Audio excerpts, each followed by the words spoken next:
And I can't find a seconder usually when I propose this, but I don't care. I don't need a seconder.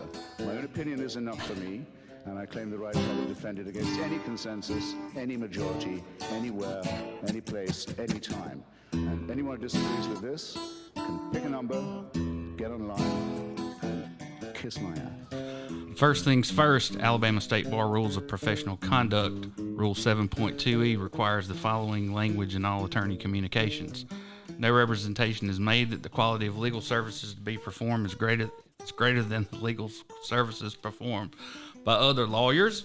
My name's Harry Steele, backwoods Southern lawyer. My partner in crime, Paul Ripp, is here with me today from the Ripp Report. Sound off, Paul? Okay, this is number 25. And we have a special guest today. Gary Finch. Check this guy out. Wow.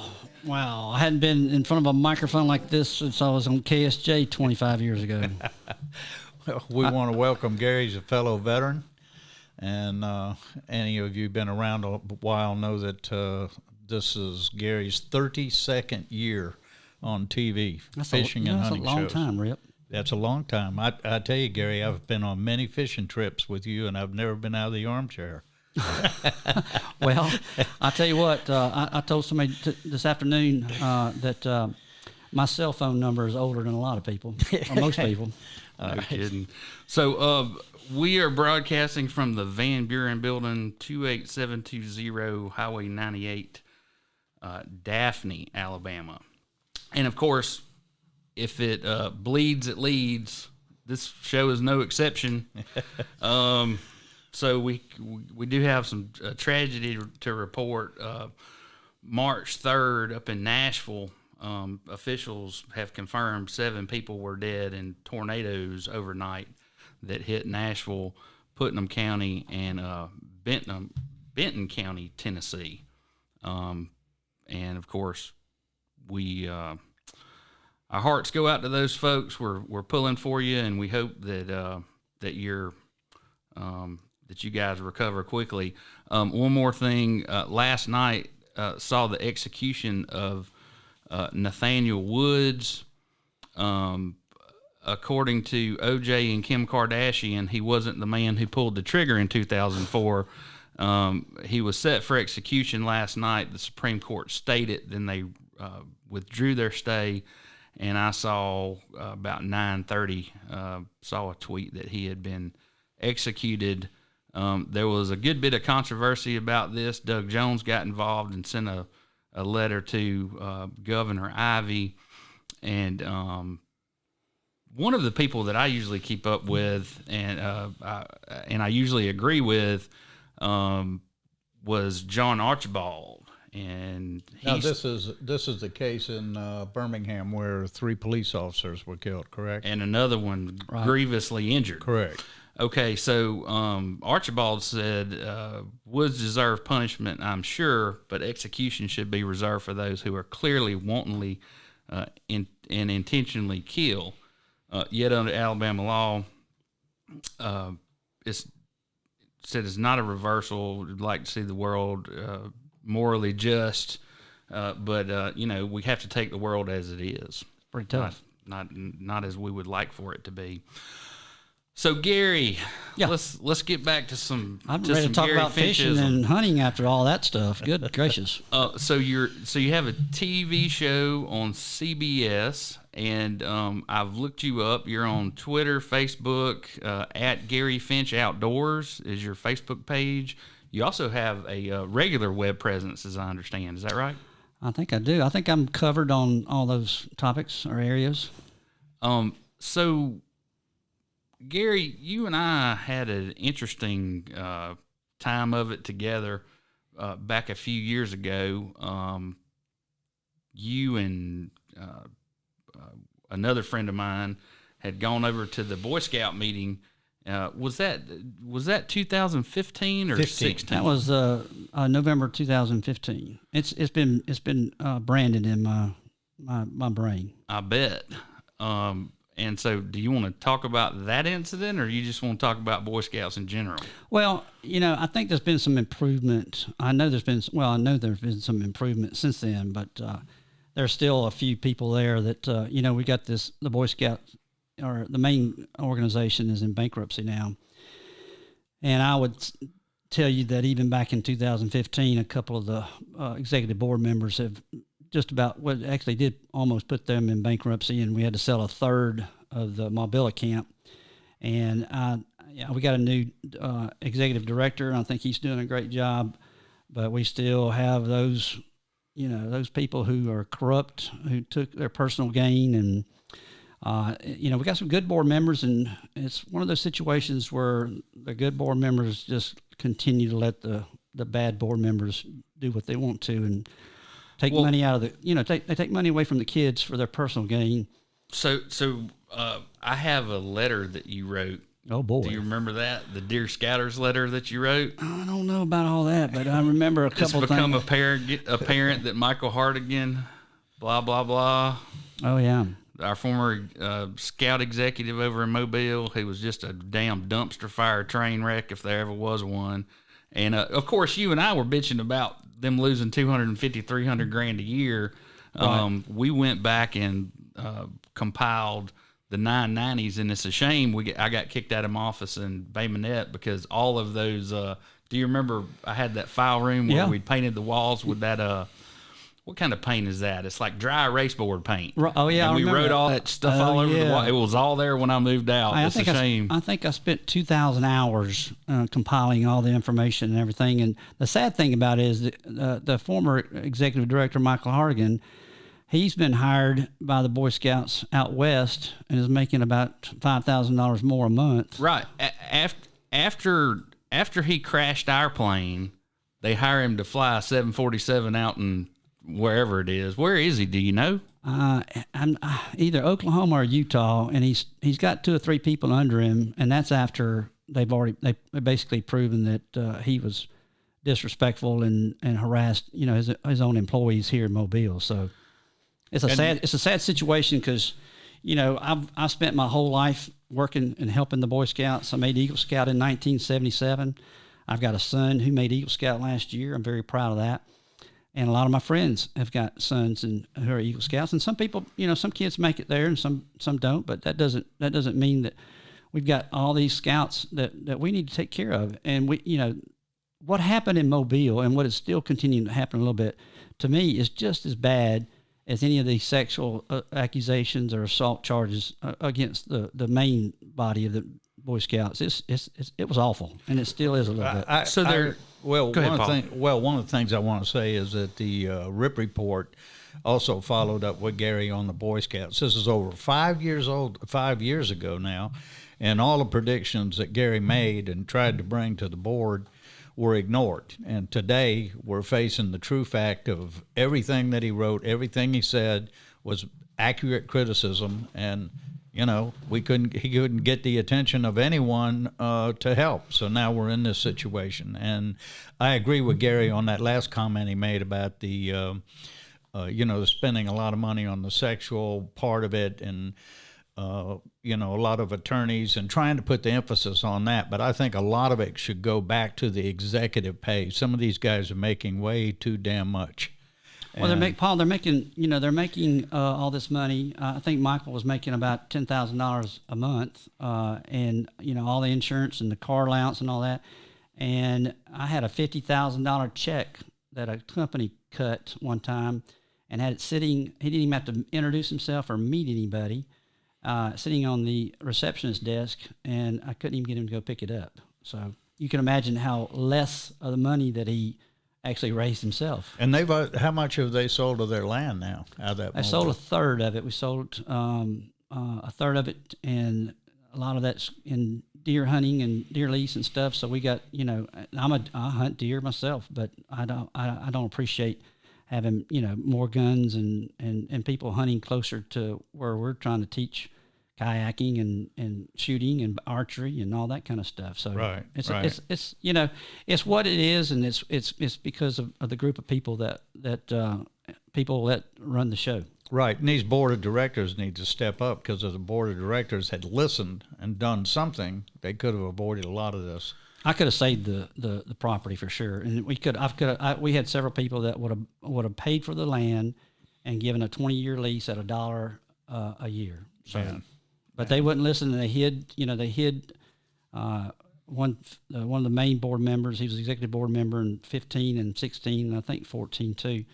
But he let a guy in his church we tried to bid on it, and he did a closed bid and had somebody else take care of it. And before we knew it, we were paying. All right, so let me stop you for a second. All right, sorry. All right, so just real quick. That's enough about Boy Scouts. Well, no. I want to get it further into the Boy Scouts. Oh, Lord. So we have a camp, Camp Malbilla. It was given to the Boy Scouts in the 1950s. It was 900 acres. Am I correct about all that? I think it's about that. Okay. So you were up at Camp Malbilla, and you seen some ding-a-ling guy walking around with flagging tape. Is that how all this came to be? Yeah. And you went to the board and said, what's going on the hay's here? going on? Yeah. And they told you basically none of your business? Yeah, basically until, I explained exactly, I want to know, and I'm not leaving until I know what's going on because, So, all right, so let's back they up. threw you out of a meeting, didn't they? Phil Webb, matter of fact, with the Boy Scouts. I think he's a banker, an investment banker. So or y'all something. need to hide your kids, hide your wife, and he's one of the main ones you can blame. I don't mind, throwing that out there because he knows how I feel and everybody else knows how I feel. But I think people are getting smart and learning how to cope with it and maybe putting them on the right path. All right, so 5 years ago, 10 years ago, we had millions of dollars in assets. We had Camp Push Mataha. We had Camp Pine Tree had been given to the Boy Scouts for nothing. And I know you put a lot of money into that camp for us to just to give it away. And Camp Push, okay, so for a long time, we had people manage the timber. There's only 30 acres of that 900 acres that's developed at Camp Malbilla. And so the rest of it, they would hire a timber person and they'd manage the timber. And if we needed a little money, we could cut some timber or whatever. Well, hell, all those assets are gone to pay for Michael Hartigan's salary is how I look at it. That's exactly what we did. In fact, what we sold the land for, a third of Malbilla, we paid. It was gone in a year and a half to pay for his salary and expenses and stuff like that. So, why sell it? Why don't you get rid of the person responsible for it? And in fact, they didn't actually fire him. They closed the position and got rid of the position, and it cost them more money to join back up after they hired somebody else for the job. So Camp Push is gone. They gave the after the county bought 2,000 acres from the Crosby family, then the Boy Scouts turn around and give back. How many acres was that out at Pine Tree? A couple hundred, at least. Yeah, a couple hundred acres. And then help me here. Camp Push actually had a damn working gas well on it. We actually got $16,000-$17,000 a year in gas royalties. All that's gone. That's gone. Camp Push. Camp Push is gone. That's gone. It is amazing to me that all these people with all this money, and let me call it what it is, and you can get your ass up and run out of this room if you want to, but it's the Mobile Blue Bloods that ran this damn Boy Scout Council into the ground. My opinion. It is, with a combination of well, exactly. It's a combination of that and letting those people were basically in charge of what's going on, so you can always point the finger to them. Yeah. And the last thing I don't think Phil Webb's a blue bud, but he likes to he likes to rub elbows. He's on a champagne deal with a beer budget. Well, let me tell you this: those four things happening and the nail in the coffin. Okay, when I moved back here in 2011, I called Hartigan and I said, I'm a lawyer. I have an MBA. I used to be an aquatics instructor, worked for National Scouting. I was a whitewater raft guide for 2 years up in West Virginia. There's not a merit badge I can't teach. I can't teach shotgunning because I don't have my NRA certification, but I can teach everything else. So why is it that I don't hear jack shit? And I give them my email address, phone number, say, any troop that wants me to come teach a merit badge, please let me know. I got the perfect answer. Never got a call back, nothing, until I heard from you and Taylor Wilkins saying you got thrown out of a meeting. And I think the ask or the question wasn't I on the United Way board and didn't we give them money? Y'all So get I money went every over year. there, and they told me to go fly a kite. Well, here's what you stand for. You stand for trying to help, and you may get in the way of something improving, or might find out that they're taking this money over here, or they're taking advantage of some of the sponsors and actual people who donate money for the good of the real Boy Scouts themselves. And that's what I mean. They hid everything for years until we dug in there. So guess what the nail in the coffin was? Tell me. When Tucker Dorsey, The straw man. the straw man, gets the Golden Beaver Award or Golden Eagle Award. Which Golden one Eagle. was it? Golden Eagle. Golden Eagle. Yeah. Do you find that as absurd as I do? Well, What did he ever do for Boy Scouts and Mobile Council? I think we all know how much I reached out to several people in the political arena, and they said, they didn't do anything. Well, Tucker did more for Baldwin County Sewer than he did the Boy Scouts. I'll say that. Well, thank you, Mr. Rip. I had no idea that was the case. Rip's in this conversation. I thought I'd throw something in there. So one thing about the attorney that the Boy Scouts hired, it's the same firm that represented the Catholic Church. They've gone into bankruptcy mode, and of course they're saying we don't care when you were molested. We're going to make it right. And of course, going into bankruptcy, there's only so much money to work with. So I've done the math. I'm looking at about $90,000 per victim. That's a lot of money to some people. To quote Leo in The Departed, why not just give the sumbitches a bottle of scotch and a handgun? Yeah. I mean, let's offer counseling. Let's do some things that make sense. I don't know that giving somebody $88,000 really does anything to help them or change their lives. Well, my biggest thing about the whole bankruptcy thing is, to my knowledge, I read an article the other day where they actually had put Philmont, one of the, I think it's 135,000 acres or something like that. Cimarron, New Mexico, high venture base. And they actually put that on a note that they were going to borrow some money and try to get this thing taken care of. And that's without letting anybody know about it, letting anybody the Philmont board didn't know about it. Philmont board didn't know. Raines. And on top of that, the Boy Scout organization up top had the gall to, and I sent a letter to a couple of the local troops saying that any kid that couldn't afford it, that I would pay the difference. But they went from $32 a year to $60 a year, gave the kids for dues, which generated another, probably, I don't know, $40 million. And so you're looking at maybe not 40, but, you multiply 12,000 times another $30. So you're an interesting guest to have on, because you're one of the very few people that can confirm my concern of issues of public concern that I've been active for a while, and not just. Here's the problem I have. When I talk to people about this podcast, they think Paul and I are airing dirty laundry for profit. No. It's called putting the truth out there, and you make your own opinion about it. Exactly. That's my, that's what I'm here for today. And before this technology was available is what I'm saying. And nobody understands how transformative this technology is more than I do. I agree with that. And people, I hope nobody else invests what we have in their equipment. I know all about investing equipment. Yeah, well, that's what was funny when I called you about some of this stuff, and you're like, "Oh man, the camera I got cost $80,000 or something." I sold a Viper that had 1,500 miles on it, and that wasn't enough to pay for the camera that I was buying. Wow! And I think I sold it for $55,000. All right, but that was back in the day. So, guys, we're gonna switch gears, and Gary, we want you to comment as much as you care to. The Clotilda. We talked about you're familiar with the last slave ship to come to the Americas? Of course.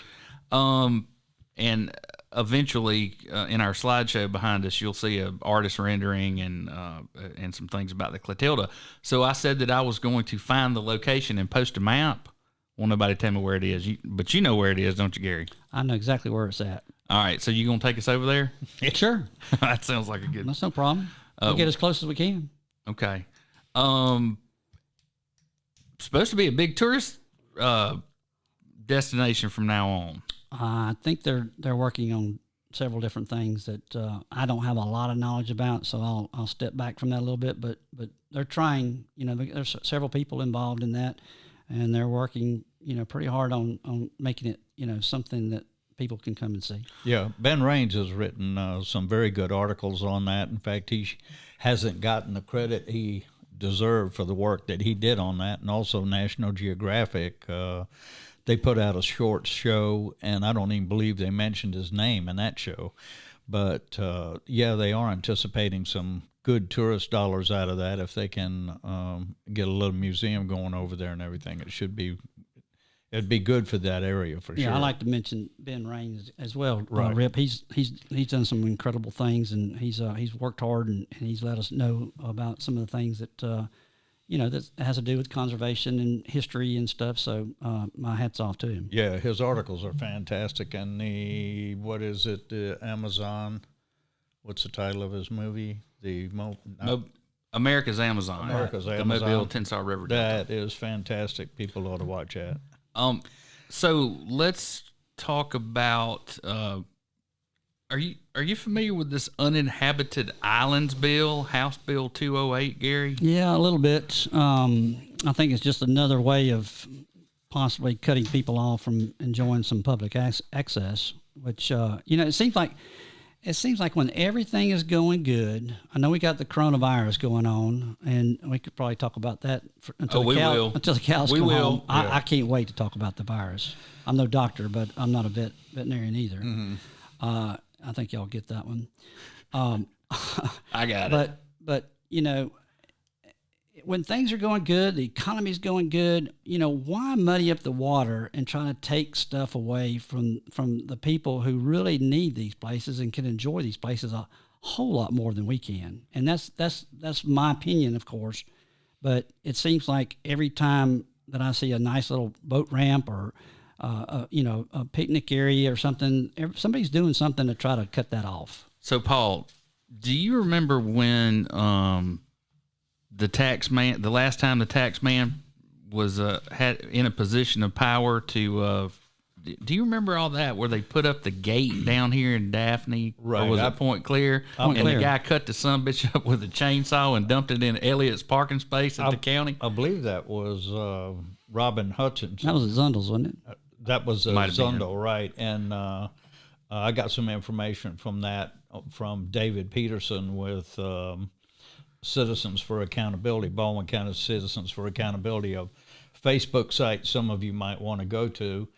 And Zundel Road for sure did come up, and I believe that they were the ones that took it over there. Mine like a steel trap. And it keeps coming up. It just 1 or 2 years goes by, it comes back up again, and they shrink these things down. You go over to Destin and places like that, and they got these little pocket parks, and all of a sudden they shrink. You don't see them anymore, and it cuts off access. And it should. And they don't put GD salt shakers on the table anymore. Yeah. Well, Paul, let me say one thing about since Harry brought up the gate. I saw the gate that he before and after, and I've got a nice gate at my house, and I hope he never thinks about taking a chainsaw because he did a heck of a job on that gate. He wins the golden gate tearing up award. Chainsaw Award. I tell you the thing that gets me though. We've got legislation by Chris Elliott, Joe Faust, and all right, that's what I want to talk about next. Well, Barnwell District. I know, but what the point I was going to make is that these are our representatives. However, we don't know what legislation is coming up. It always comes up as a surprise. I mean, we're talking about House Bill 208, 142, and all these bills. None of this has been vetted to any of the constituents in the county at all. I mean, it's a surprise to us, and then we have to have a reaction to it. Yeah, I they were don't like a bunch of understand it. Indians in the woods. I didn't hear anything about this uninhabited island stuff. Did you? Tell me No. what's been in the last 12 months. Tell me what's been properly vetted. Yep, correct. Give me one thing. Nada. Give me one thing. Not a damn thing. Nada. So, all right, let's talk about the Barnwell District. And if Gary, if you will look behind you, you will see a historical map that I have from 1991. Wow. And I have traced out what I believe is the Barnwell District. Let me get out of the way so people can see it. You can scoot that way, other way. Other way. By other left? Shit, that's now- not going to work. now either. looking Anyways, at your, this area it's the area over your right shoulder, and the important thing to see is the point clear. Yeah, where you can see where the point clear point is, and then you can see the green line that represents the airport. The airport is definitely the airport and the recreational land that they just paid $2.65 million, and they leased it for $9,000 outside the city limits.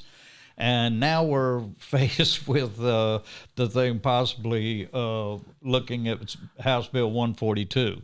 The House Bill 142 would abolish extraterritorial jurisdictions for a city or town in Alabama and would restrict police and planning authority to within the municipal limits. The bill was introduced February 6th and is pending final vote in the Senate before moving on to the House. Give me that number again, SB 142. 142. And that's a tax man bill also, isn't it? Correct. Chris And Elliott, the tax according man. to Mayor Wilson, it eliminates a municipality's ability to exercise an extraterritorial jurisdiction or all of our extraterritorial jurisdictions, including our planning jurisdiction, and as the fastest growing city and the fastest growing county, to me, that just doesn't make sense. That's a double-edged sword. You know, some people, they don't want to be in the city and they want to be out of the city, but they want to have some of the services. So it's really, I don't know where it's going to go, but Rip, let me ask you a question, please. Yeah. Since somebody out there might be wanting to know the same thing I am, I'm not as familiar with this as you two are. Tell me a little bit again what you were saying about the services of the city and who is going to get absorbed in this, or who is not going to get absorbed, or who's going to lose out. All right, let me do Harry. this for you. All right. All right. So we have different classes of municipalities in Alabama, okay? And depending on what size you are, I believe it's over 5,000 people. If you're under 5,000, just imagine an imaginary bubble that runs around the town that's 1.5 miles wide. Okay. Okay. So if you're over 5,000, that it gets extended to a 3-mile police jurisdiction. Now, a couple things happen in a PJ. One thing, there were some tax accountability issues put in place where if they collect taxes in the PJ, they have to spend the money on providing services in the PJ. So those people aren't losing anything by being in the PJ. But you got to understand the concept of exponential growth that a city has over time. In that police jurisdiction, the city also gets to enforce its subdivision regulations, because the idea is one day the city's going to annex out there, and you don't want a damn ring of Adams homes around your town, or, Right. or pick a subdivision. And let me clarify too with what the mayor of Fairhope, she has said that nobody has a problem with Barnwell creating a landmark district. This is Guy Busby's article in the Courier. It's just what's making up the district that is the most unincorporated area south of our incorporated limits. It's 44 square miles.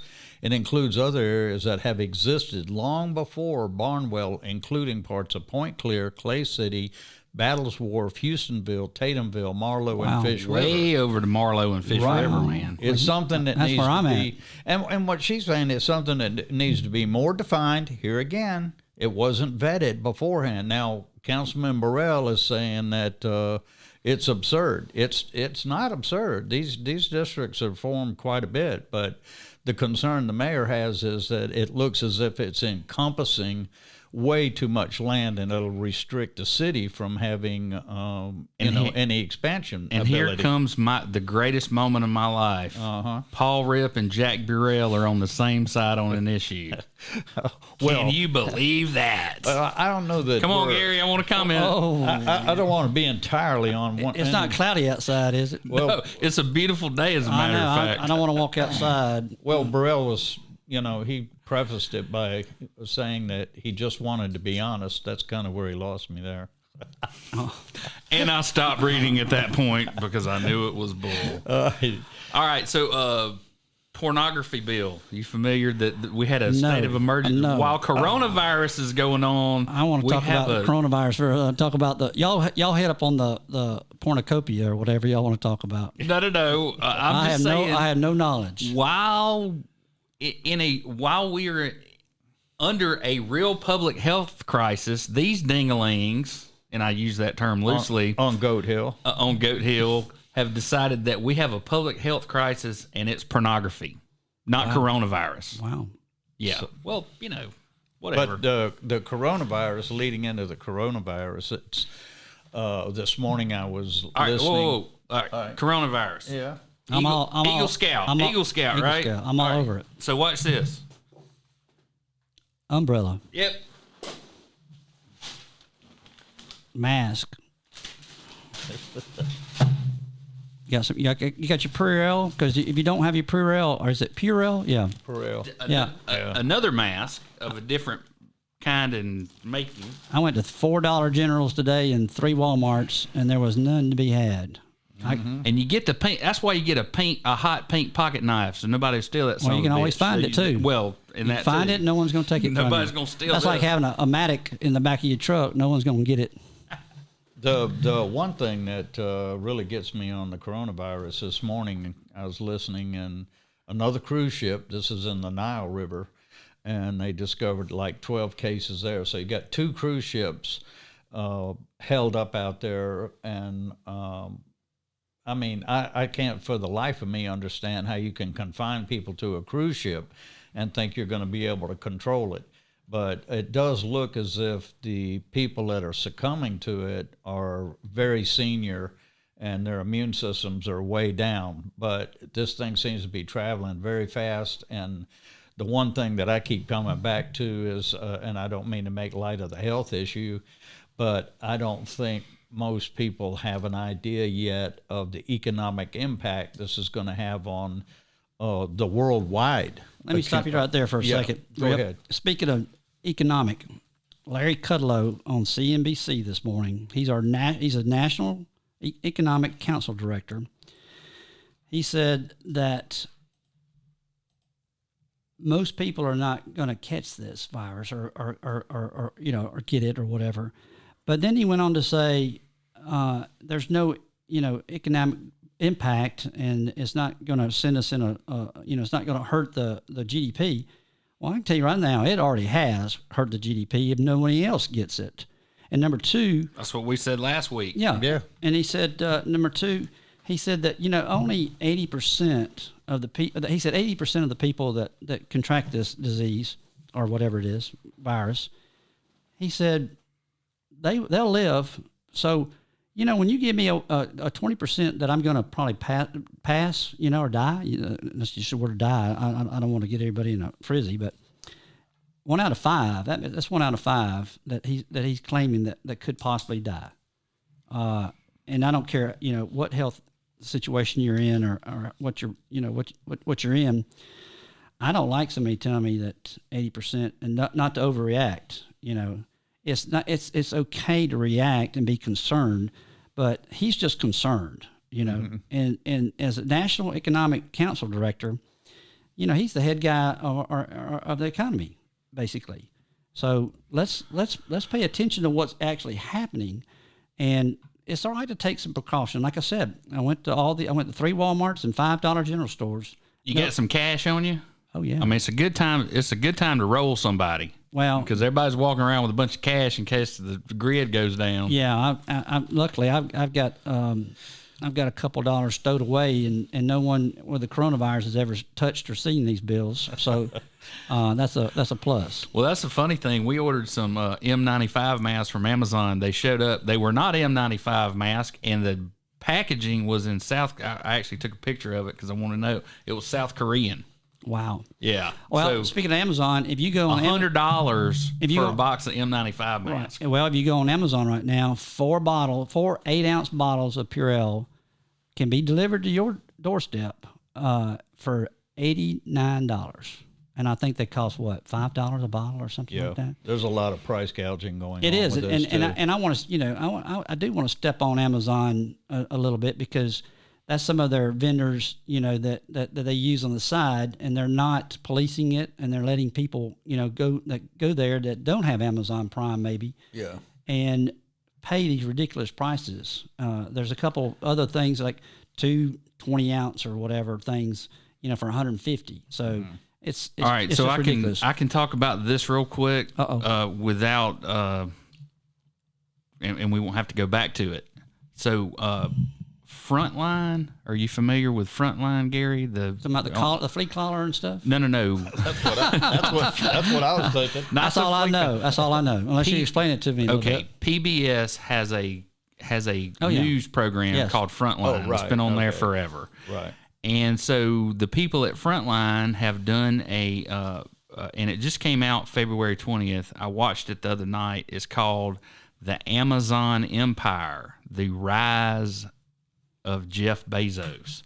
And what it does, it goes into how what do we do when somebody wins? Standard Oil won. The Vanderbilts won the damn railroad race. What do you do when somebody wins at retail like Walmart and Amazon have? I mean, Roosevelt would have busted this crap up. It's been 100 years. Maybe it's time to bust some of this mess up. Well, I've got some great. Absolutely. I've got a couple of sponsors on my show who have been sponsoring for 20 years, and they've had to work and hard to combat some of these things because they're local businesses. And, I believe in buying something local. And I mentioned Purell on Amazon. That's the only place I could think about looking for it. Mm-hmm. And, Amazon is just wiping some of these places out. And it's a good thing that some of the companies here are small businesses do such good job on taking care of their customers, and you don't get that, if you go to a large box retailer. Right. But it's a shame that they're getting crunched every day, and those are the people that made our country great. So, I just wanted, you were talking about local sourcing. I'm just wondering if you know a relative of mine, Charles Byrne worked at Lou Childry and Sons forever. I remember the name. I remember. Yeah, Lou Childers stick. Yeah, speed stick. And so of course that's what I grew up fishing with. They made the crappie pole. Were free.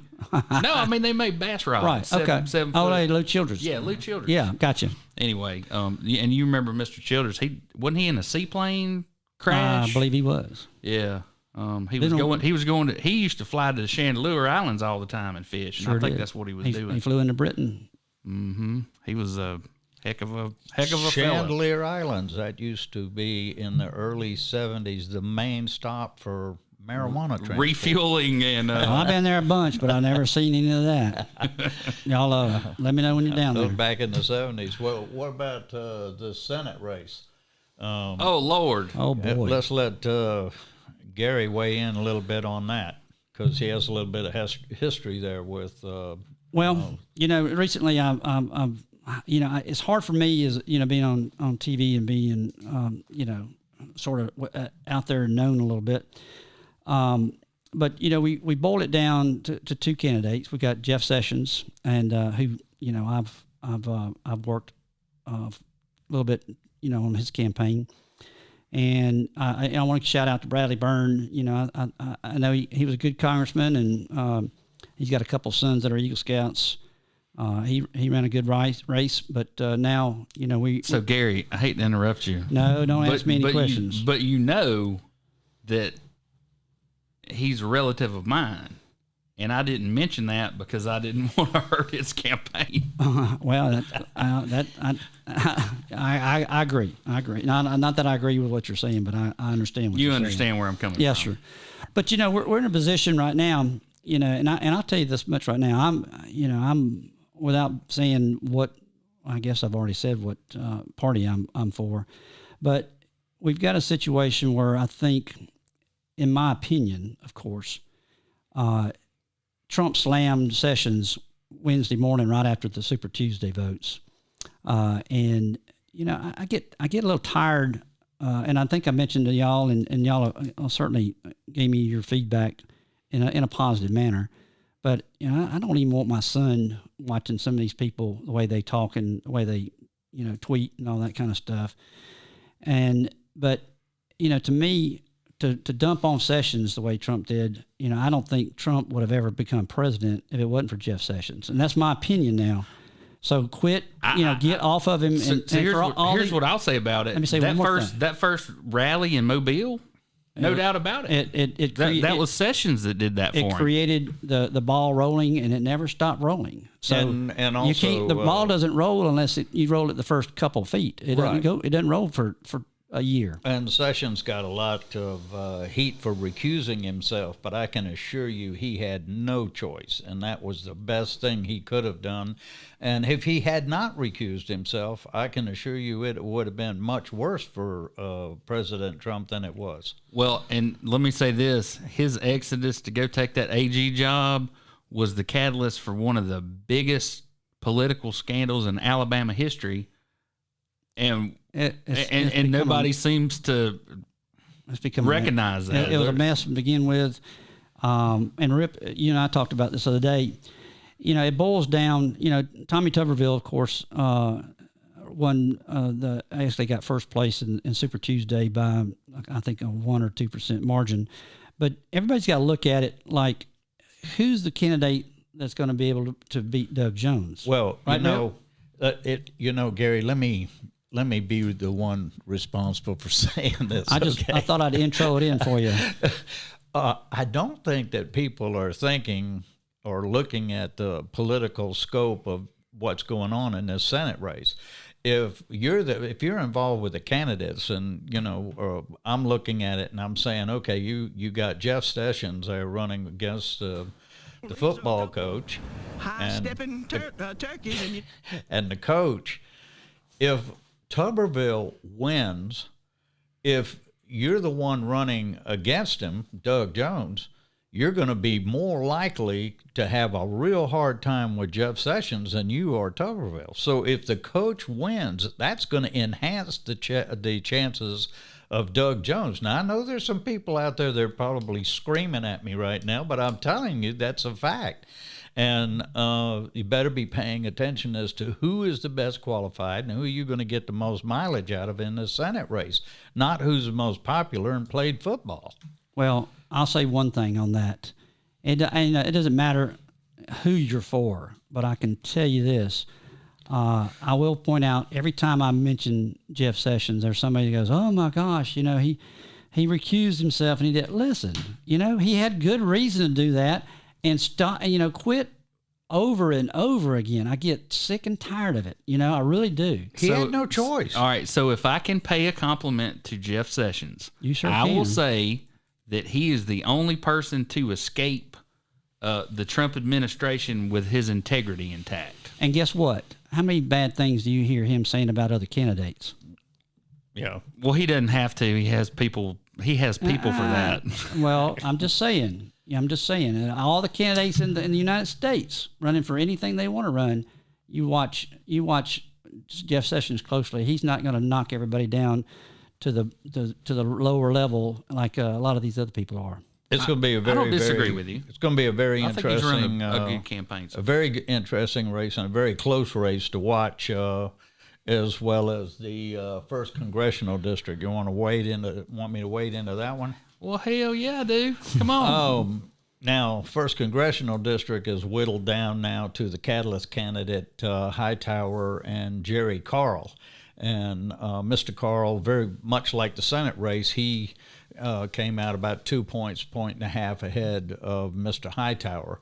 But what is interesting, and I like to get some of my statistics from Baldwin County Citizens for Accountability. David Peterson there is very good at that, and he sent me a statement that said that, or some research that he had done in Baldwin County, they had 16,204 votes for Carl, and in Baldwin County, 13,078.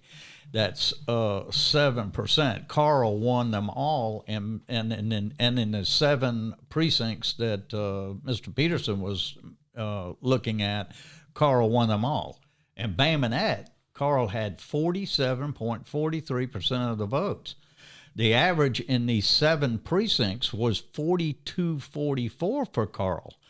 And also it should be mentioned that Carl carried Mobile, Washington, Clark, Monroe, and the Escambia counties. That's 5 out of 6.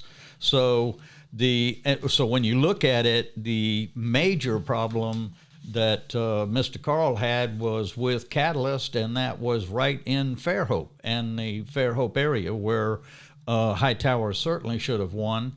However, and this is very interesting, when you go to look at the Fairhope area precincts, there's 1, 2, 3, 4, 5, 6, 7 of them, and you look at Carl, Hightower, and Pringle. Those are the 3 that they list.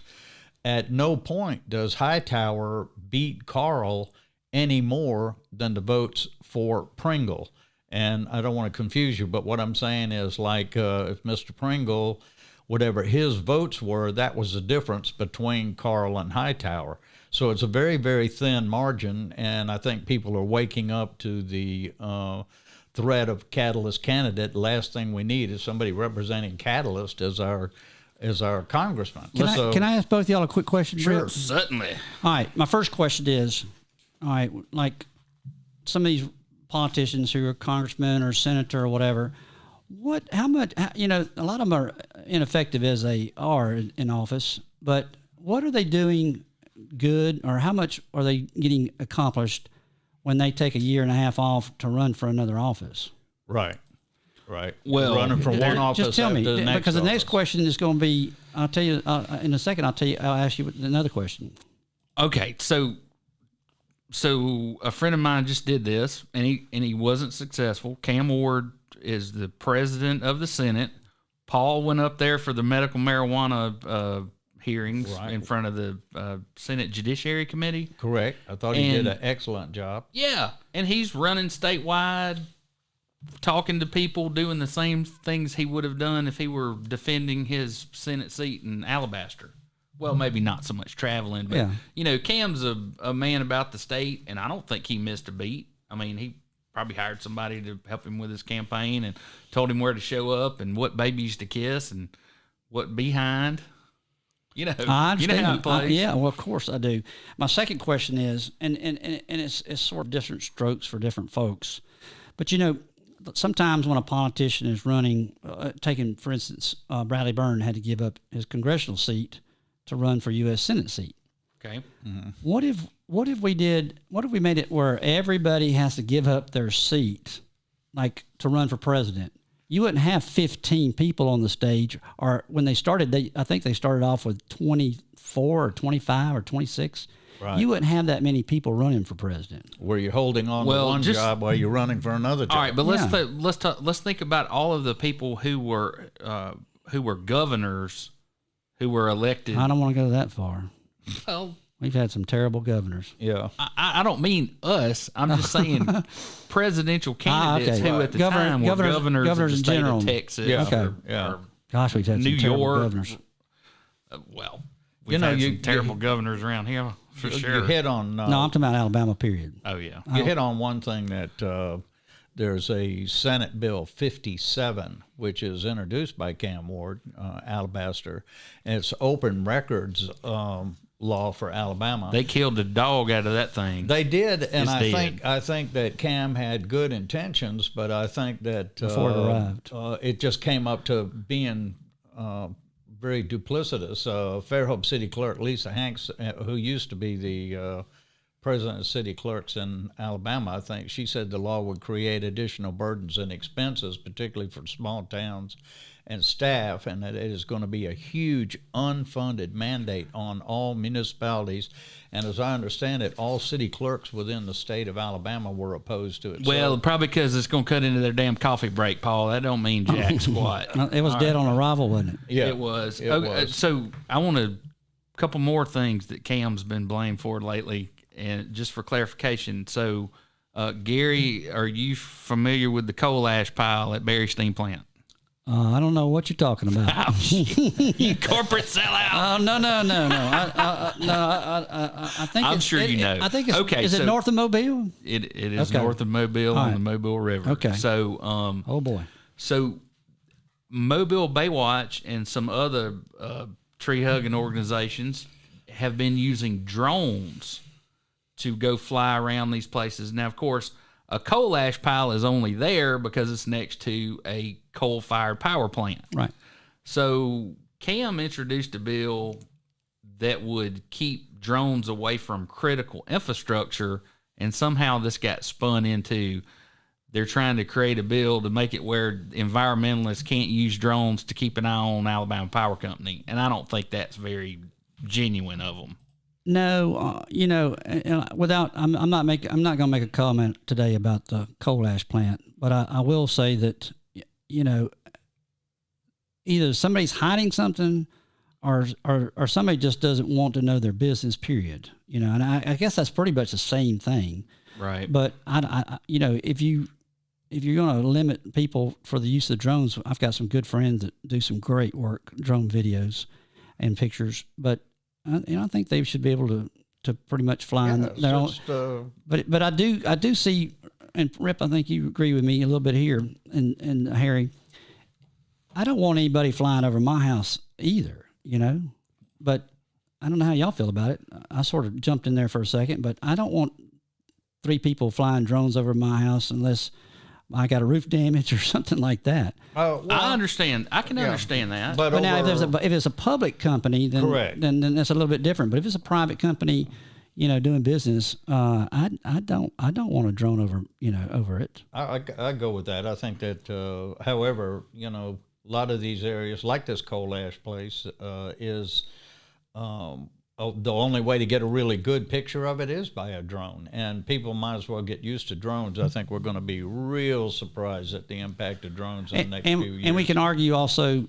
Rip, when we say public or private. I've had a few shares of Southern Company forever, and I guess they're the parent company of Alabama Power, who says that a shareholder can't fly a drone over there. So that's a big step. I mean, that's a lot of mess to deal with. And it is. But of course, the government can fly its drones anywhere it wants to and surveil us. Of course. Yeah. And actually, I was reading an article the other day. There's some guy that ran from the cops and, ditched his car on the interstate, and he's running through Barnwell or wherever the hell, middle of nowhere. And so guess what they bust out? The damn Predator, the infrared drone. Wow. Like the Arnold Schwarzenegger movie Predator, not like the UAV. No, I'll tell you the one that I thought was absolutely ingenious. I don't know whether you saw this, Gary. It would have been in your wheelhouse for sure. But on the what is it? The swamp show, alligators, Swamp people, where they were looking for the snakes. Oh yeah, and they used drones. They sure with did. And gators, and with the heat sensor. Yeah. That was incredible. I mean, that was really interesting to watch. I've got to say something, and I've been wanting to say it for at least more than the people around me could hear this. But we harvested in June whatever the gator season was that we had to go to class and everything, a 454-pound alligator. And I had a cameraman, and I had a good buddy of mine that was going with me, and we tried for hours to get that gator in the boat. When they said that, almost turned the boat over three or four times. When they say that gator weighs 600 pounds, a good whopping 600 pounds, They didn't get that gator in the boat. I don't care how strong they are. They towed that bastard And, to the and landing. I like didn't old Troy. In fact, I got 2 pictures of some of the with a couple of groups of them, but they ain't got that gator in there. They're not hauling that gator No, over it the took boat. us 3 hours. We tied it to the side of the boat. It took us 3 hours to go 4 miles. they? Have y'all had a show on that yet? Yeah, we hadn't edited it and put it together. So just keep watching on Sundays. Yeah, and we'll eventually get it. got lazy on it. Yeah. All right. Good gator though. If I had my picture, I would have brought it to you. All right, so I have there are now 4 bills in the Alabama legislature related to pistol permits. Oh boy. Every legislator in the state is on one of these 4 bills. Okay, so let's talk about them. We beat this a little bit last time, but there's a new wrinkle now. House Bills 39 and 47 are both bills legislation that is supported by the National Rifle Association. What these 2 bills do, they're companion bills. One of them takes the authority to issue a concealed carry permit away from the sheriff and consolidates it in Montgomery with ALEA, Alabama Law Enforcement Agency. The second thing that it does, instead of you having to get one every year, every 2 years, every 3 years, you have your choice. I got one in 5 years now. So, right, and that's what mine is. But what they're saying is it would be unlimited. So once you got one, unless it got revoked, you wouldn't have to fool with the pistol permit anymore. So that's 37. That's 39 and 47. You wouldn't have to reapply even every 5 years. No, sir. It would just be yours, and unless you did something illegal, you would just keep it. So those are the 2 bills. Of course, the Sheriff's Association is against that because that pistol permit money is discretionary money. Do you remember about 10 years ago when they sent you the Sheriff's Department sent you a notice every year and said, hey, your pistol permit is due? The thing I couldn't understand is why don't they keep sending out, because it's nothing but revenue for them, and it didn't cost that much for them to send out notices. But when your pistol permit is expired or getting ready for renewal, you don't get the permits. I mean, the notices like you used to. All right. So this other bill. Tip for making more money, Sheriff. House Bill 308. Have you heard about House Bill 308? I don't know unless you tell me about it. Okay. So House Bill 308 is a bill that would that is the Sheriff's Association bill. Okay. That's the one where all the stuff they want to. Okay, so when you made application for a pistol permit with the sheriff, why do you think you did that?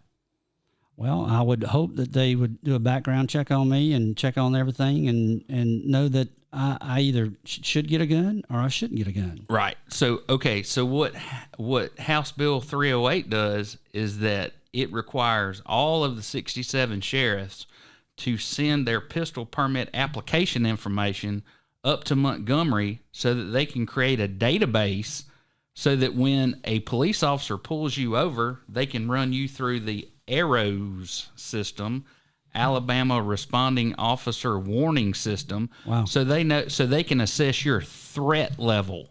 Now, why in the hell would you have a threat level just because you have a concealed carry permit? And I'm going to tell you this. I may or may not have been armed on every one of these shows.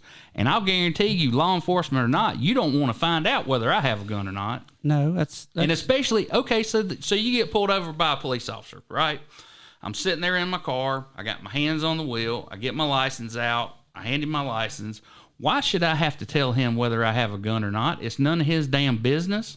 He's not in any danger. I'm certainly not going to use it against a police officer. So why would they need an officer warning system? And of course, they were standing up there on the Capitol steps behind 6 fallen police officers who'd be killed in the line of duty. How many of those guys were killed by a concealed carry permit owner? probably none. 0. Yeah. So it's a bunch of bull. It's another bait and switch. Something I do, I've been pulled over before. I think we all have.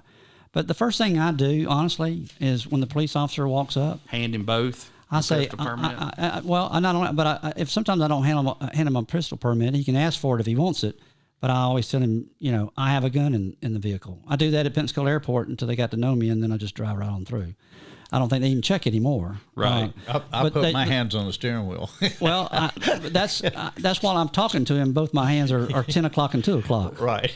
Well, yeah. So, okay. But I'm not crazy about everybody knowing or being able to check on it, because just like anything else, you got good doctors and bad doctors. You got good policemen and good. What is some Hey, lunatic, have you ever dated a cop's ex-wife? No, Well, trust me. If you want to know what your record is, how equipment can and data can be abused, just date a cop's ex-wife. I'm happily married, and I'm going to stay that way. That's where I want to kind of weigh in on it. That all right, in the South, but you can't yet. I can see what you're talking about. Let me say this. So there's a whole nother bill, guys. That's gracious. Senate Bill number 1. Guess what it does? Does away with the need for a pistol permit altogether. If you want to conceal that damn gun anywhere you want to. Well, that one passes. Why have the other exactly. Bill? So let's cut these sheriff. Of course, Senate Bill 1, because, okay, we have a constitutional amendment in the state of Alabama that says you cannot pass a law that will cause local governments to, number 1, lose revenue, or number 2, spend more revenue. So for Senate Bill 1 to pass, it has to do so by both houses by 2/3 majority. Right. Ain't gonna happen. Well, the thing that I want to weigh in on that surprises me the most, particularly in this area, is that this ARROS program, you don't know who's going to be looking at your data. I mean, that's a lot of information. That's what I was getting at. J. Edgar Hoover. Yeah, I agree with you. I mean, the number 1 cop in the world, according to history, abused the hell out of the system. Why would we think these Peckerwoods around here wouldn't do the same thing? Well, not only that, but it's available to tap into. Right. I mean, Hoover didn't look at him unless he had his dress on. Yeah. And that's my suspicion. That's my story, and I'm sticking to it. Have a dress on. All right. Let me say one thing yes, sir. to clarify everything. I still believe that everybody should have a permit if they're going to carry a gun. I'm sorry, that's I why don't. I do. Just because, not for the record and everything, but I think everybody ought to have a little check on them before they. I'm sorry, we agree to disagree. But that's fine. But I think it knocks out a little bit, doesn't it? Well, I'll go a step further. Being a weapons instructor in the Marine Corps, I don't believe you should be able to have a weapon unless you pass some sort of course that you know what the hell to do with the gun. I agree with that 100%. I mean, that you can walk in and buy a weapon. Wait a minute, I'm not going to agree with it, but I think it'd be a good idea if you had somebody show you how, instead of, okay, I bought a gun, now I'm going to get a permit, but I don't know how to shoot it. Right. Well, but how about Gary, this? I'm not saying it's required. I'm just saying you should. Let's go back. Let me step back. Common sense. Sorry. Common sense. Let me step back. Get somebody or go to your local pistol range right, or gun range, and let somebody show you how, because that's why some people get shot with an unloaded gun. More people get shot with an unloaded gun than a loaded gun. Right. I know that's right. I didn't know it was loaded. Right. All right. That's my. I got a couple more things I want to ask you about. In particular, the Mobile Bay in particular, fishing. Ooh, yeah. Maybe let's talk about the pass a little bit too. Don't want to get too much into offshore, but my almanac tells me that it is sheephead season. Is that right? They're biting very well. We got too much water in the bay right now, but what about that? What is that affecting the oyster harvest? We were having a bumper oyster crop, it's closed. And now it's closed right now. Filthy water. Yeah, it'd be dangerous to eat any oysters right now. When are the cobia or ling going to start migrating? It's awful warm out. Well, I can tell you this much right now. I'm glad you brought that up, because I've been pushing to close cobia for a year or two, because schools are down. It's awful. And it's not like anybody really makes a living cobia fishing. I mean, they might have a few, hardcore guys that pay them to take them. You're talking probably 10 trips a year booking them, but and I don't mind. I think you ought to maybe 2 per boat instead of 1 or 2 per person. So that's one fine eating fish. It is great. I mean, the Kobe, I always tell people that fish is no good to eat. So Right. I'll take it home. I'll take it home and for you. fertilize the garden. you remember when everybody used to throw amberjack away? and triggerfish. Throw it away. Triggerfish? Yeah. Trigger amberjack. That's like me telling people that scamp is terrible. Right. That slimy looking blackfish, you don't want to eat that nasty Anything with stuff. fins that look like that, you don't want to eat it. Right. Yeah. So tell me, it's once this water gets out of here, when do you think the shrimp are going to start reproducing, and we're going to have the bite up on at the battery or whatever around Cloverleaf?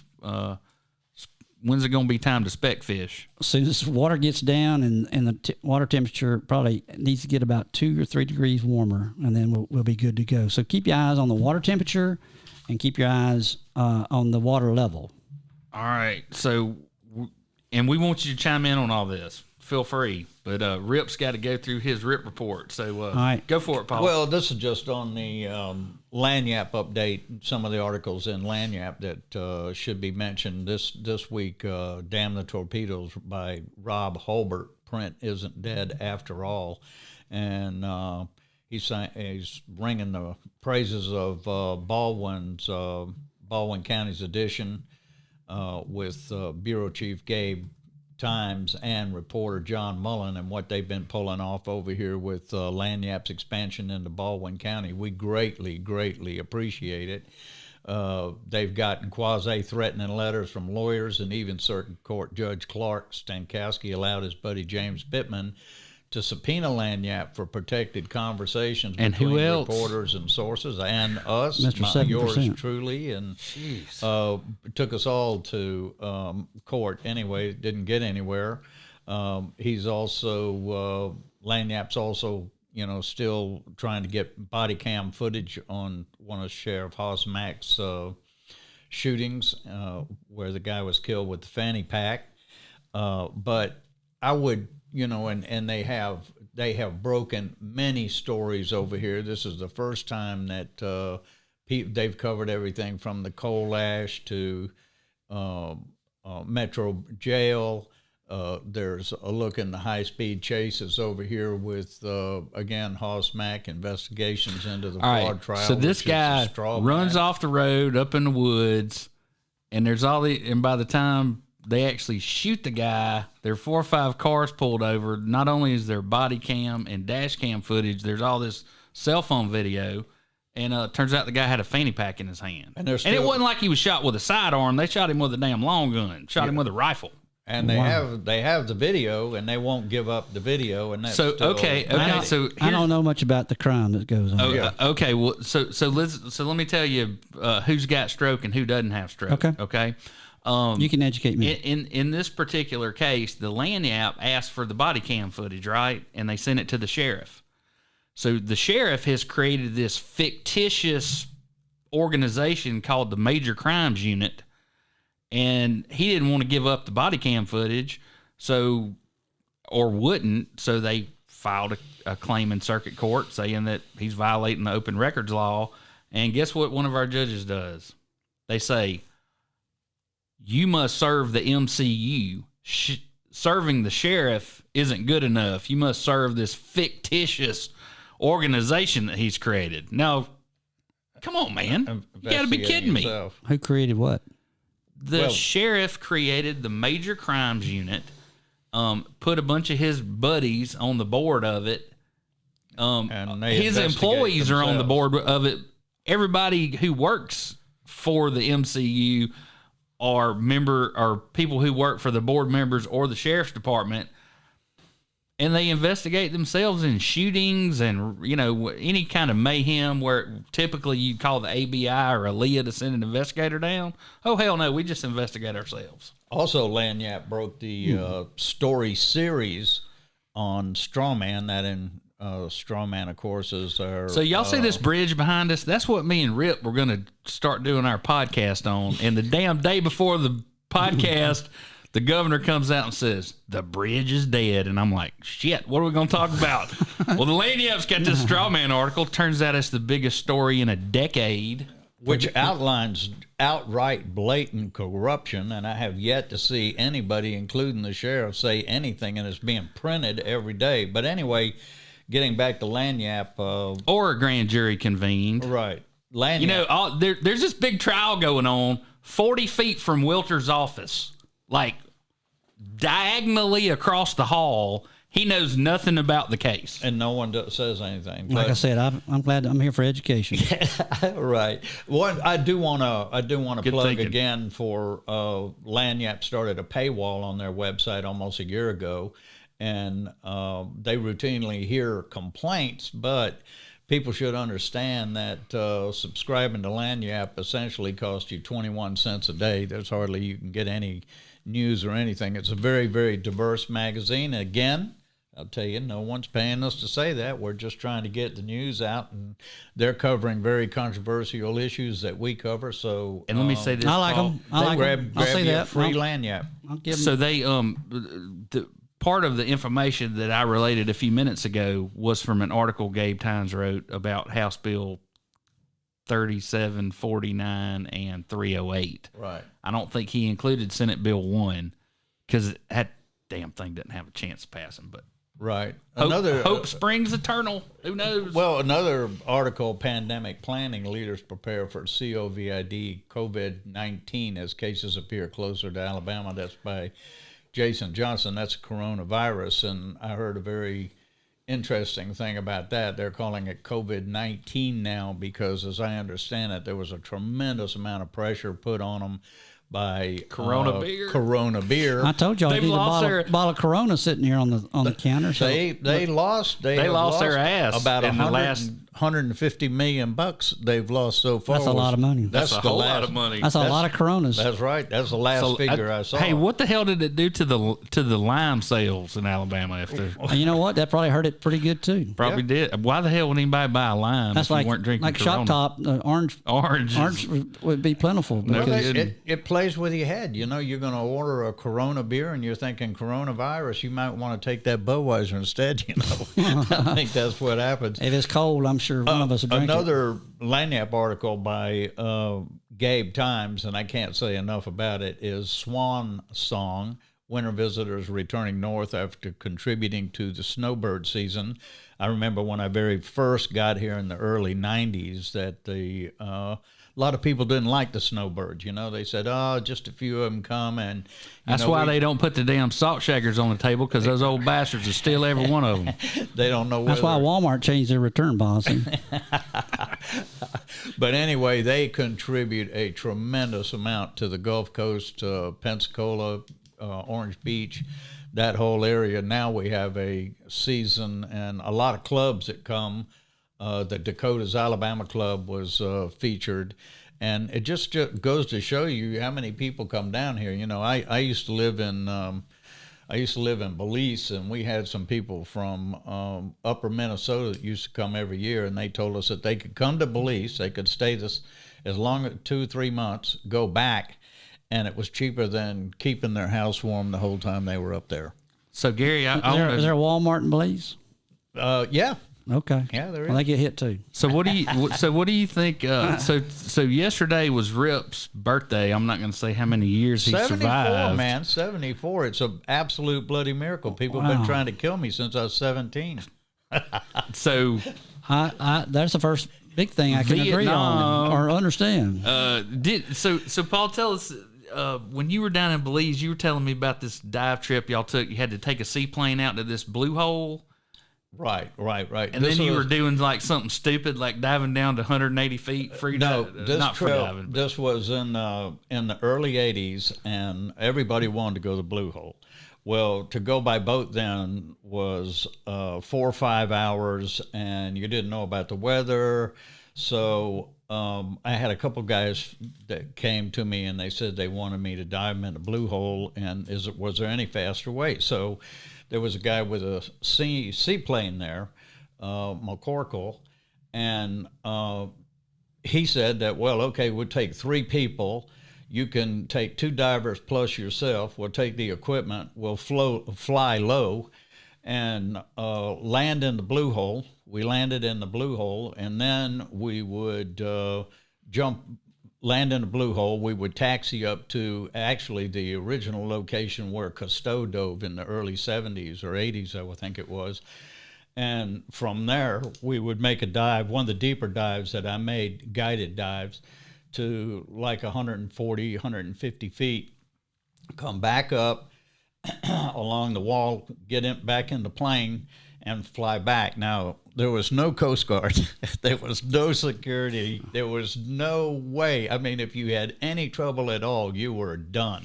Hey, did you have to pull your own teeth and shit like on Castaway when you were living there? I mean, what did you do when you needed a dentist or you got a freaking splinter as long as this pin? I'm sure he sewed himself up. Oh, listen, we were, before I ever heard the term off the grid, we were living off the grid. It took us about 60% of the day to maintain the resort, our food, our fuel, our gas, and everything else. But I think that probably was one of the more dangerous things that I ever did without thinking about it a bit. Bullshit. Let me tell you what the most dangerous thing he did was. He called the rip report? No. Well, besides the rip report, no. So he's living in Belize, and that lunatic son of a bitch, John McAfee, moves down there and makes a canoe out of his next door neighbor's head. And what does Rip do? He starts writing letters to the New York Times and gets Showtime to come down and do this big Have you ever seen that documentary? No. It's called Gringo, Gringo. The Dangerous Life of John McAfee. Really? And he's down there riding around like the president in these black SUV. Living it up. Yeah. So everywhere he goes, there's a convoy, and he's got guys with AKs hanging off the side like they're.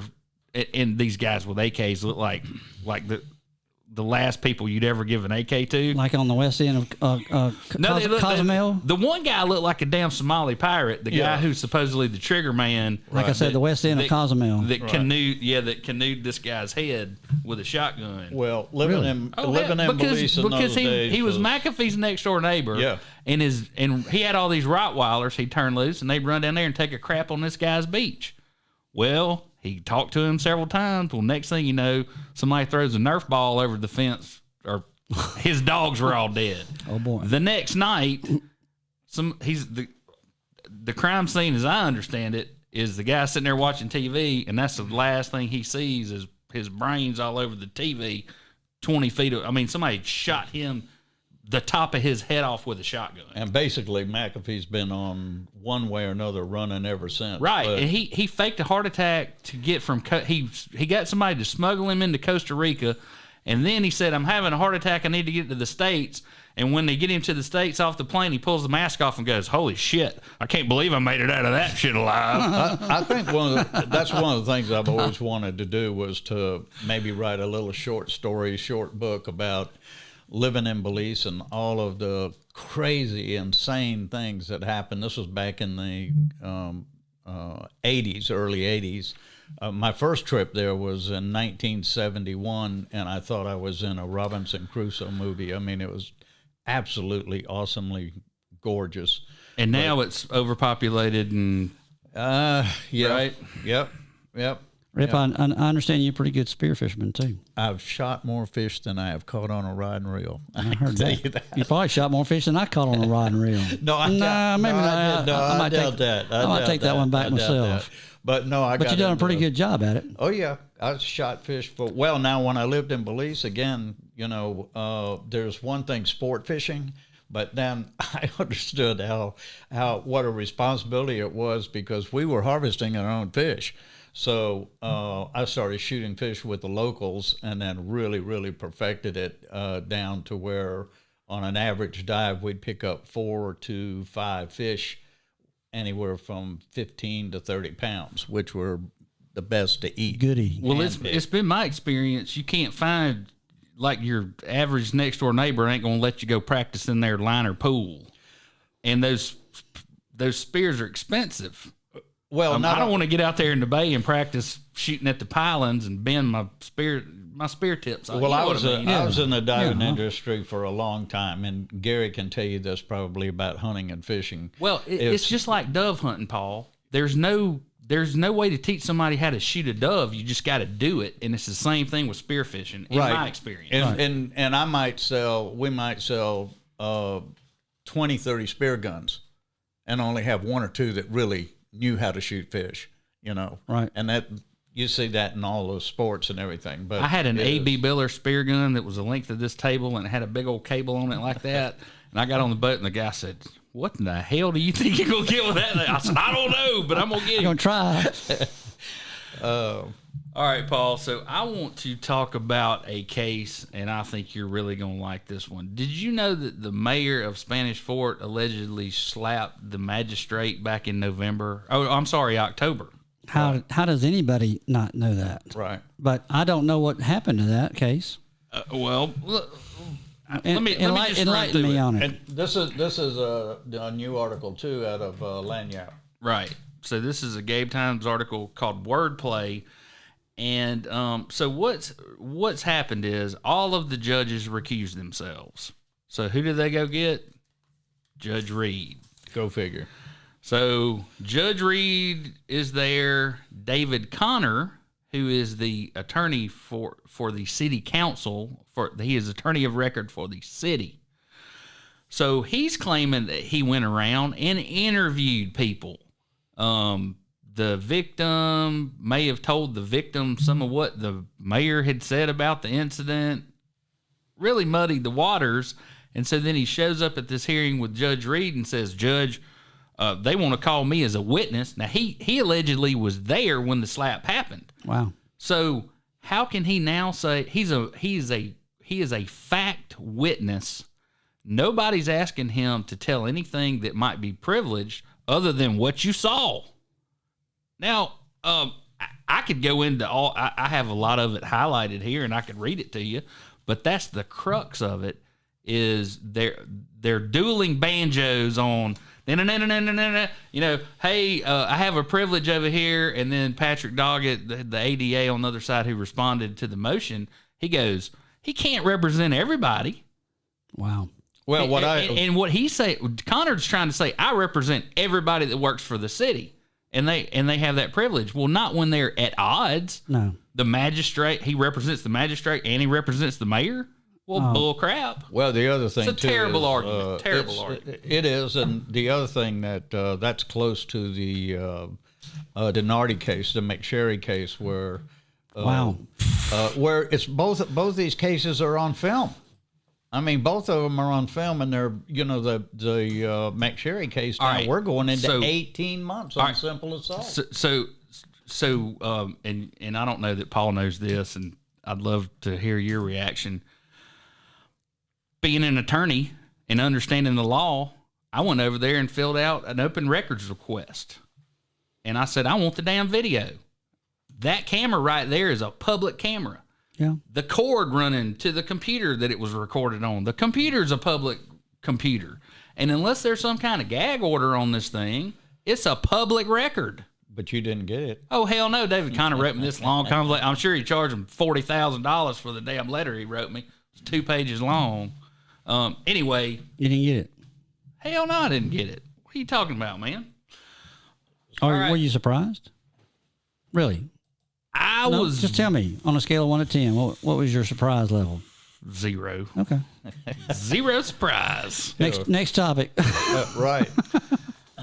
Paul. About done. I'm pretty much done. I did want to say that I grew up watching your show. And you don't know how many times I hear that. I've never, but I don't want you. I want your damn head to fit out the door. Well, when you leave. I had to squeeze in here. So, just so you know, I'm understand. I want to have political debate with people I disagree with. Sure. I disagree with Paul Rep on almost everything. Yeah. I disagree with Raines Russian, one of my best friends for 35 years, about almost everything. But I appreciate someone who has an opinion and they're willing to voice it. And Paul, if you will turn around and pull that map off the wall behind you, I have Paul Rip's birthday present under. Okay. Yeah, just reach it, just snatch it. Oh boy, here we go. God knows. Yeah, just pull it off. Just keep pulling. Keep pulling. Oh, grab a seat so everybody can see it. I'll even get out of the way so This, my daughter is on the dean's list at Auburn. Thank you very much. Good. War Eagle. All my Alabama buddies that I watched the game with, sorry about this, but I love y'all too. No, man, move back over. That Go was ahead. just War Eagle. One thing I do want to say, though, Gary's been real gracious to come on the show, and like we're saying, we all disagree with each other on. and he had to know that we were going to bust his balls in some way. Well, sure, and Rip, thank you, and Harry, thank you, and a couple things I want to say. Of course, these are my opinions, and everybody's entitled to one, just like Certainly. everybody has one. And at the same time, I do want to encourage people. We're starting a new series about different public places where people can launch and stuff like that. If you see a piece of trash on the ground, pick it up. That's what we were taught when we were kids. If there's a trash can there, especially if there's not a trash can, let somebody know. But let's not. But long story short, don't throw any trash on the ground. Right, and let's not. Especially, and don't strip your reels offshore and throw monofilament overboard. You guys dive, and you've been that like what is it, Wallace Bridge rubble that everybody calls Atlantis? Yeah. Man, you go down there and try to dive, there's more monofilament. I swim around cutting hooks off and cutting monofilament off and shoving them in my BC because it's such a damn eyesore. Yeah, well, at least try to break it, and not then, But I mean, really, let's worry about, I'm not going to be green man here, although I believe that we all need to, cut back a little bit on some things, but let's not pollute where we all like to enjoy, because, a lot of people don't know that some of us like to enjoy going out hunting and fishing and picnicking and kayaking and all that, and don't want to see all this trash. And Be responsible for your own self. People just don't understand that most of tourism is God-given. It's our surroundings and everything. And amen. It always amazes me how, people become blinded by the income from tourism, and they don't understand what an important factor it is. So when we pollute our bay, we're having an influence on our tourist business and why we're trying to bring people here. So, be a lot more conscious of the people that are visiting here and spending money. And the one thing I'll say, and I'd like Gary to comment on it, it's my belief that the people most concerned with habitat and fish stock and that kind of thing are outdoorsmen like you and I, right, who go out there and harvest this stuff, and we want to take care of it. Well, the big thing is there's several species that are very important to us, and that we get, and not only just important to us, that we get to see every day. Some of them could be a national bird of ours. But if it wasn't for the fishing licenses and the permits and the hunting license and permit, some of these species would be extinct. So just remember that. I want to talk to you about that's how important the money is. I want to talk to you about a couple of things, success stories in my lifetime, Okay. certainly in Paul Ripp's lifetime. The sandhill crane has made a complete recovery and is no longer endangered. Now, for people that don't know how important this bird is, it is referred to as the ribeye of the sky. Have you ever eaten one? No, because it was illegal till a few months ago. I know. So we're gonna go kill some. I just don't. I'm not a sandhill crane hunter, so Well, hell, nobody is. I may be the expert that everybody hires to take them sandhill crane. I'll be the sandhill crane guide. Let me know how it goes. The other thing is, and it started with GCCA that later became CCA, right? And that is the red snapper. Red fish recovery. Right. And man, I love a redfish, and they're a hell of a lot of fun to catch. They are great, and I think there's different views or different strokes for different folks. I guess that way to do it, but I think really, not to take anything away from anybody, but I think it was really the people like you and me who cared a lot about the conservation efforts themselves who helped get that to come back. I think you're right. All right, boys and girls, Mr. Finch, we Yes, sir. certainly appreciate you being here with us today. Thank y'all. That's going to do it for us. What number is this, Paul? This is number 25, and if there's anything on this show that you found offensive, please blame it on me. Or me. Not me. Not Gary. It's not his fault. He was a guest. Y'all want to R me. He was a guest. So we hope you have a good weekend. It's beautiful outside, man. We've been through so much It's gorgeous. hellacious rain and cold weather and stuff. I know, and I got it- stuck in here. Yeah, and we're stuck in here. And Paul says it's bikini weather. Right. Well, the wind's blowing a bit too much for that, Right. but let it calm down, Rip. Everybody have a good weekend and be safe. Thank y'all.